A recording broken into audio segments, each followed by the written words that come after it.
প্রিয় দর্শক, এই মুহূর্তে যে যেখান থেকে এই অনুষ্ঠানটি দেখছেন, আপনাদের সবাইকে সাদর আমন্ত্রণ জানাচ্ছি পবিত্র মাহে রমজান উপলক্ষে মিশরের ইসলামিক স্থাপত্য ও ঐতিহাসিক স্থানসমূহের উপর নির্মিত ডিবিসি এর বিশেষ ইসলামিক আয়োজন স্যাভলন হ্যান্ডওয়াশ নিবেদিত আরবের পথে প্রান্তরে, powered by Shinex floor cleaner. আসসালামু আলাইকুম রহমতুল্লাহ বারাকাতুহু। প্রিয় দর্শক, এই মুহূর্তে যে যেখান থেকে বসে দেখছেন, আমি শরাফত করিম আপনাদের সবাইকে সাদর আমন্ত্রণ জানাচ্ছি।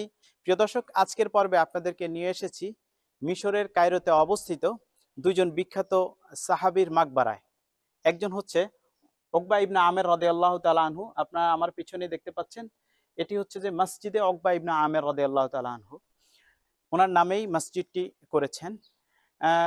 উনি শায়িত রয়েছেন এই মসজিদের এক পাশে, এবং তার পাশেই এক পাশে রয়েছে ওমর ইবনুল আস রাদিয়াল্লাহু তাআলা আনহু, যিনি মিশরকে বিজয় করেছেন। শেষ পর্যন্ত আমাদের সাথেই থাকুন। সুপ্রিয় দর্শক ও শ্রোতা, আজকের পর্বে আপনাদেরকে আমরা নিয়ে এসেছি মিশর বিজয়ের অন্যতম বীর সেনানী, বিখ্যাত সাহাবী, সমস্ত তেলাওয়াতের অধিকারী, বিশিষ্ট ফকিহ উকবা ইবনে আমের রাদিয়াল্লাহু তাআলা আনহু আল জুহানী রাদিয়াল্লাহু তাআলা আনহুর মাকবারাতে, যেটি কায়রোর জান্নাতের পাহাড় জাবালে মুকাত্তামের পাদদেশে অবস্থিত। যিনি ইসলাম গ্রহণ করেছিলেন রাসূল আরবি সাল্লাল্লাহু আলাইহি ওয়াসাল্লামের মদিনায় হিজরতের পরে। মিশর ও শাম বিজয়ে খলিফাতুল মুসলিমিন ওমর ইবনুল খাত্তাব রাদিয়াল্লাহু তাআলা আনহুর নির্দেশে সাইয়্যিদুনা আমর ইবনুল আস রাদিয়াল্লাহু তাআলা আনহুর সাথে সরাসরি অংশগ্রহণ করেছিলেন। যিনি হযরতে মুআবিয়া রাদিয়াল্লাহু তাআলা আনহুর নেতৃত্বে ৪৪ হিজরিতে তিনি মিশরের গভর্নরের দায়িত্ব পালন করেছেন। তার সময় নানান অবকাঠামোগত উন্নয়ন সাধিত হয়েছে। গিজা দুঃখিতে অনেকগুলো মানাজিল বা ইমারত নির্মাণ করেছিলেন, যা মিত উকবা নামে পরিচিত। উকবা ইবনে আমর রাদিয়াল্লাহু তাআলা আনহু প্রিয় রাসূল আরবি সাল্লাল্লাহু আলাইহি ওয়াসাল্লামের থেকে ১০০টি হাদিস বর্ণনা করেছেন। এই বীর সেনানী উম্মুল মুমিনিন হযরত আয়েশা সিদ্দিকা রাদিয়াল্লাহু তাআলা আনহার ওফাতের দিনেই মিশরে ৫৮ হিজরিতে ওফাত গ্রহণ করেন। আপনারা এখন যে মসজিদ এবং মাকাম দেখতে পাচ্ছেন, এখানেই তিনি সমাহিত আছেন। রাসূল সাল্লাল্লাহু আলাইহি ওয়াসাল্লাম তাকে ভালোবেসে একটি কোষ্ঠী পাথর উপহার দিয়েছিলেন। তিনি সর্বদা সেটি তার সঙ্গে রাখতেন। প্রিয় হাবিবের দেওয়া সেই কালো পাথরটি আজও তার মাকবারার দেয়ালে সংরক্ষণ করা হয়েছে। প্রিয় দর্শক, আজকে আপনাদেরকে নিয়ে এসেছি বিশিষ্ট সাহাবী উকবা ইবনে আমের আল জুহাইনী এর মাকবারায়। এখানে সুন্দর করে লেখা আছে, হাযা মাকামু আরিফ বিল্লাহ শাইখ উকবা ইবনে আমের আল জুহানী। এই বিশিষ্ট সাহাবী তিনি ১০০টি হাদিস বর্ণনা করেছেন। আমার এই পাশে একটি পাথর, বলা হয় তিনি যখন মিশরে আসেন, মিশর কিন্তু বিজয় করেছেন তিনি, ৩ বছর কিন্তু তিনি মিশরের গভর্নর ছিলেন। এই যে কালো পাথরটা, আমার রাসূল করিম সাল্লাল্লাহু আলাইহি ওয়াসাল্লাম তিনি উকবা ইবনে আমের আল জুহাইনীকে রাদিয়াল্লাহু তাআলা আনহু ওনাকে এটা হাদিয়া স্বরূপ দিয়েছেন।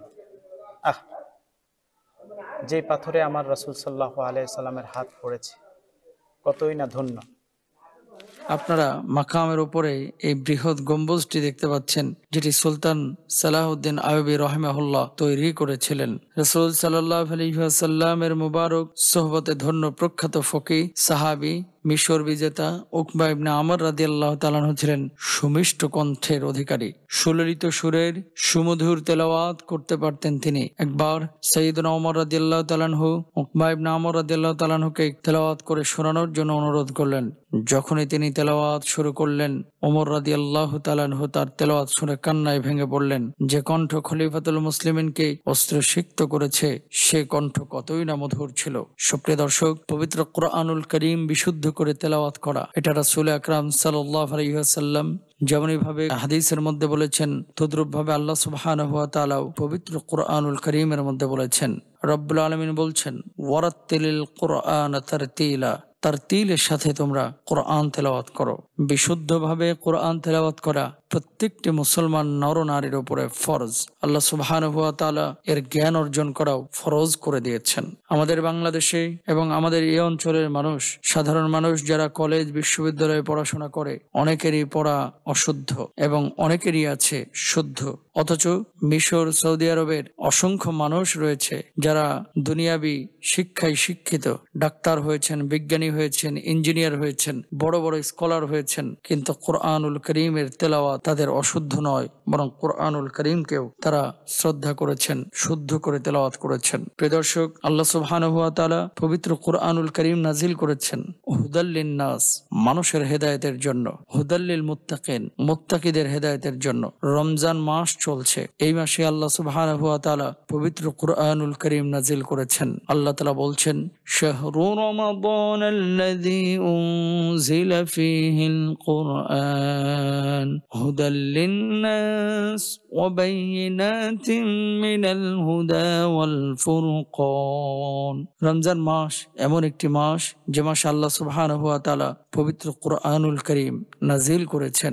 রমজান মাসে রোজা যেমন আমরা রাখবো, কোরআনুল করিমের আমরা তেলাওয়াতও করব, কোরআনের টাচে আমরা থাকবো। কোরআনুল করিমের টাচে একজন মানুষ যখন আসে, স্পর্শে যখন আসে, একটি গাছের খণ্ড, একটা কাঠের টুকরা যেমন কোরআনের স্পর্শে এসে রেহালে রূপান্তরিত হয়ে সম্মানিত হয়, তদ্রূপ ভাবে একটি কাভারও, কাপড়ের টুকরা সম্মানিত হয়। একজন মানুষ যদি কোরআনের টাচে আসে, সেও সম্মানিত হয়। প্রিয় দর্শক, আপনারা দেখছেন ভ্রমণ বিষয়ক বিশেষ ইসলামিক আয়োজন, presented by Savlon hand wash, powered by Shinex floor cleaner. দর্শক, সময় হয়েছে বিরতিতে যাওয়ার, নিচ্ছি ছোট্ট একটি বিরতি, ফিরে একটু পরেই আমাদের সাথেই থাকুন। প্রিয় দর্শক, বিরতির পর আবারও সবাইকে স্বাগত জানাচ্ছি। আপনারা দেখছেন ভ্রমণ বিষয়ক বিশেষ ইসলামিক আয়োজন, presented by Savlon hand wash, powered by Shinex floor cleaner. দর্শক, চলুন আমরা অনুষ্ঠানের বাকি অংশটুকু দেখে আসি। প্রিয় দর্শক, আপনাদেরকে নিয়ে এসেছি এমন একজনের মাকবারায় যিনি মিশর বিজয় করেছেন। দেখুন, এখানে লেখা আছে সাইয়্যিদিনা ওমর ইবনুল আস রাদিয়াল্লাহু তাআলা আনহু। এটি হচ্ছে যে ওমর ইবনুল আস রাদিয়াল্লাহু তাআলা আনহু এর মাকবারা। উকবা ইবনে আমের রাদিয়াল্লাহু তাআলা আনহু, বিশিষ্ট সাহাবী, তিনার মাকবারা এই মসজিদের নিচেই, উপরে কুব্বা, এক পাশেই, তার মাকবারার এক পাশেই, এক কর্নারেই ওমর ইবনুল আস রাদিয়াল্লাহু তাআলা আনহু এর মাকবারা। এখানে কিভাবে আসলো? এই জায়গায় ওনার মাকবারা সংরক্ষিত রয়েছে। কেন সংরক্ষিত রয়েছে? রোমানরা যখন মিশর শাসন করেছিলেন, তখন তারা চায় নাই যে কোনো মাকবারা থাকুক। তখন তিনার ওমর ইবনুল আস রাদিয়াল্লাহু তাআলা আনহু এর মাকবারাটা এখানেই সংরক্ষণ করে রাখা হয়েছে।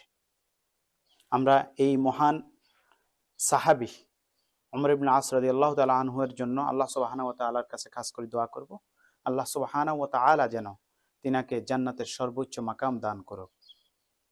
প্রিয় দর্শক ও শ্রোতা, আপনাদেরকে এমন একজনের মাকবারায় নিয়ে এসেছি যিনাকে আপনারা সবাই চেনেন, যিনাকে বলা হয় হানাফি মাযহাবের ব্যারিস্টার, যিনি অসংখ্য কিতাব রচনা করেছেন, যিনাকে বলা হয় ফকিহুল মিল্লাহ, ফকিহুল মিসর, মুহাদ্দিসে আরবের মুহাদ্দিস যিনাকে বলা হয়। আপনারা একটা কিতাব সম্পর্কে সবাই জানেন যারা মাদ্রাসায় পড়াশোনা করেছেন, আকিদায়ে তহাউই। যিনি এই আকিদায়ে তহাউই রচনা করেছেন এবং এরকম অসংখ্য কিতাব যিনি রচনা করেছেন, আবু জাফর আত-তহাউইর মাকবারায় আপনাদেরকে নিয়ে এসেছি। প্রিয় দর্শক, এতক্ষণ যাবত আপনারা দেখছিলেন ভ্রমণ বিষয়ক বিশেষ ইসলামিক আয়োজন, presented by Savlon hand wash, powered by Shinex floor cleaner. দর্শক, দেখতে দেখতে আমরা অনুষ্ঠানের একেবারে শেষ প্রান্তে চলে এসেছি। আজকের মতো বিদায় নিচ্ছি বিশিষ্ট সাহাবী উকবা ইবনে আমের রাদিয়াল্লাহু তাআলা আনহু এর মাকবারা থেকে। ইনশাআল্লাহ আগামীকাল আবারও একই সময় একই চ্যানেলে নতুন আরেকটি পর্ব নিয়ে আপনাদের সামনে হাজির হব। সে পর্যন্ত আল্লাহ সুবহানাহু ওয়া তাআলা আমাদের সবাইকে ভালো রাখুক, সুস্থ রাখুক। আসসালামু আলাইকুম ওয়া রাহমাতুল্লাহি ওয়া বারাকাতুহু।